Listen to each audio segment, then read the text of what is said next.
So we have a lot of movers here on Wall Street grabbing our attention. Diane King Hall, host of Morning Movers, is here. We were talking about UNH earlier that was tanking, and then we have a health pharma named Lilly doing well today, very well. Tell us that story. Doing very well, and this is off the latest developments with regard to drug treatment that could address obesity. It's been tested on people with type 2 diabetes. This is the pill form. A lot of people have been waiting for this because obviously we know the injectables are on the market, and that's been a big market for Eli Lilly, for Novo Nordisk, but they've been working on these trials, late-stage trials for the daily obesity pill, and it's met its goals in a few metrics. So it met the goal in terms of reducing body weight, lowering blood sugar for type 2 diabetes patients, and safety. That's obviously a big concern because we know, recently Pfizer pulled its drug that it was testing, a pill that it was testing to treat obesity. So with Eli Lilly's pill, which is orforglipron, that is, in other words, getting a step closer to another option for people who are looking for a way to address weight loss, obesity, and especially as it relates to those who are grappling with diabetes without the injection, because some people obviously have difficulty with that and want to find an alternative. The highest dose of the pill helped those who were in the trial lose just about 8% of their weight. On average, this was a trial of over 40 weeks. That was around 16 pounds they saw. They saw no plateau in their weight loss by the time the study was completed, so it shows that they could still lose weight even beyond the period of being on the pill, because, for instance, that's been one of the concerns with the injectables. Now, there was a percentage who discontinued use due to the side effects, so some of those are gastrointestinal side effects, which you can see with the injectables as well. With the injectables, we're talking about, obviously, the Mounjaro, the Zepbound, the Wegovy, Ozempic, those are the Novo Nordisk ones. So the gastrointestinal side effects, nausea, vomiting, those are typical side effects, but there was a select group of patients who stopped taking the treatment because of that, but that was kind of in line with what analysts were expecting of the amount of people who would not be able to continue due to those side effects. But you're seeing shares of Eli Lilly soar double digits off the back of this. And they have almost the same chart.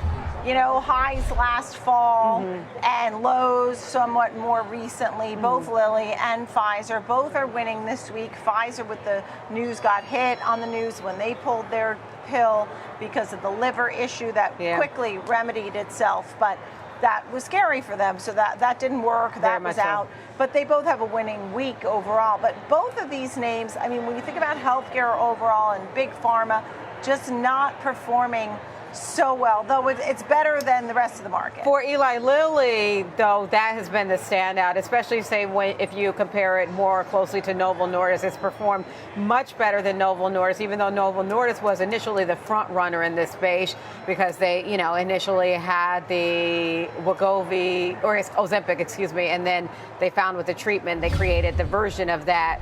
Wegovy is the treatment for weight loss, but Eli Lilly's share price has performed much better in that respect. And then, look, the growth of this market is expected to reach substantial numbers when we're talking about over the next 5 years and beyond into the 2030s. Analysts are predicting the market could reach $150 billion, and that's just accounting for the injectables by 2033. Yeah, and it takes up more manufacturing space to make the injectable over the pills. It's easier to ship the pills. Nobody wants to inject themselves. They'd much rather take a pill. Yes. So they're all in this race to try and get there. Great news for Eli Lilly. Who doesn't today. want a magic pill? American Express, right? That's the next one. Shows people are still out having a good time. People are still spending based on the latest results from American Express. Shares have been choppy this morning, though off the back of their numbers. So, right now they're under a little bit of pressure. They did post mixed numbers, but you did see growth, right? Adjusted EPS was $3.64. That significantly cleared what the street was looking for. They were looking for $3.46. Revenue came in just shy of estimates at $16.97 billion. The street was looking for about $17 billion. That was still an increase on a year-over-year basis. That's up 7% on a year-over-year basis. It shows that, the card holders are still spending. Their card holders, obviously we know that American Express card holder is the well-heeled customer. They did allow for $1.2 billion in provisions for loan losses. We've seen the banks do that, and that seems to be just more of a cushion right now as a protective measure, because in terms of what their charge-off rates look like on a year-over-year basis, they're about the same. 30 days past due rate, 1.3%. That is exactly the same as last year. So it shows their customer is still holding up. If you look at the first quarter charge-off rate is 2.4% versus 2.3%. Barely moves the needle on that. So their metrics show that they are holding up. In terms of their full year guidance, they maintain their full year guidance for revenue and per share. They're maintaining 2025 guidance of between 15 and 15.50. The consensus is somewhere in the middle of there, and they're projecting 8 to 10% growth in revenue. And year to date, only Visa out of MasterCard, Visa, and American Express is the winner. So you are still seeing down arrows year to date, but good news there, at least in part, that people are eating out and enjoying life. We'll take it. Last but not least, DR Horton. Yeah, DR Horton is out with some not so great numbers off their latest quarterly results, but investors are, kind of shaking this off, and that may be because of the difficulty the share price has faced so far year to date, and maybe investors see this as a potential buy the dip opportunity here. But adjusted EPS 258, that was a miss. Revenue is $7.73 billion, also a miss. The street was looking for more than $8 billion. They're dealing with weak buyer sentiment that's weighing on the housing market. That has to do with the affordability challenges. When everything happened with tariffs and the impact to the bond market, we saw mortgage rates spike again. So that, dampened buyer demand.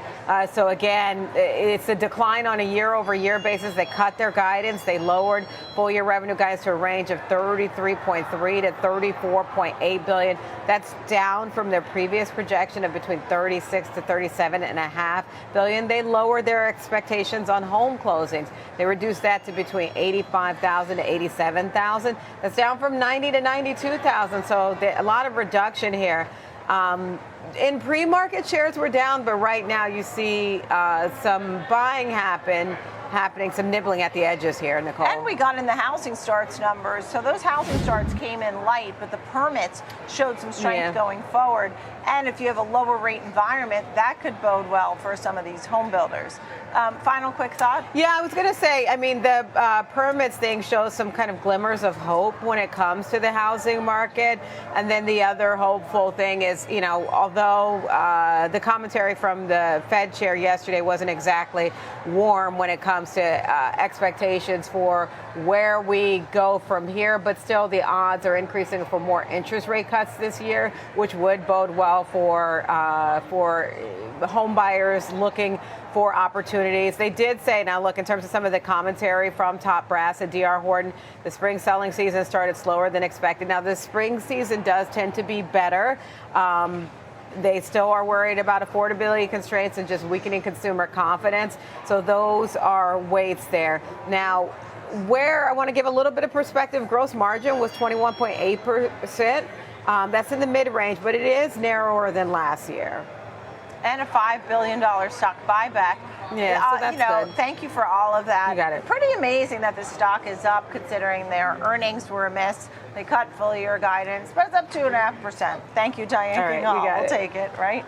People like it. Their 401ks and IRAs are heading up.